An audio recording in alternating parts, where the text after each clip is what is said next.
CPIM করায় বাড়ি বঞ্চনা, আবাসের বাড়ি না পাওয়ার অভিযোগ, কারণ তারা সিপিআইএম সমর্থক।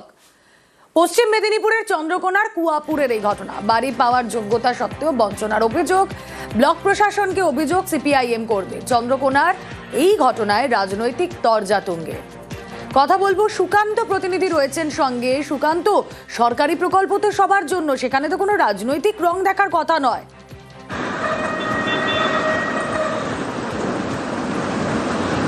একদমই রুমেলা, সেই কথাই স্বীকার করে নিয়েছেন চন্দ্রকোনা 2 পঞ্চায়েত সমিতির সভাপতি অলোক ঘোষ। কিন্তু রঞ্জিত দোলই, যিনি বাড়ি প্রাপক, তিনি কিন্তু দাবি করছেন বারবার প্রশাসনের কাছে জানিয়েও তার বাড়ি মিলছে না।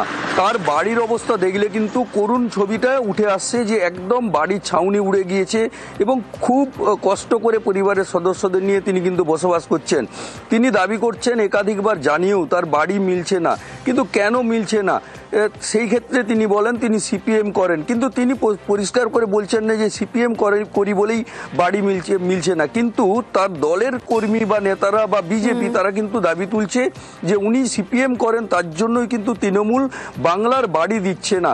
আর এই নিয়েই কিন্তু চরম সমস্যার মধ্যে রয়েছেন রঞ্জিত দোলই।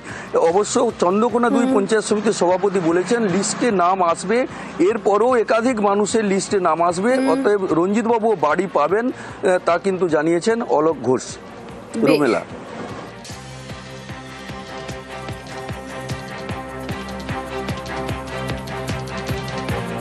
আমার এই বাড়িতে 10 জন আছি, কিন্তু আমরা ভোট সবই দিই, আমরা কিন্তু বাড়ি পাচ্ছি নি। আমরা কেন পাবো না?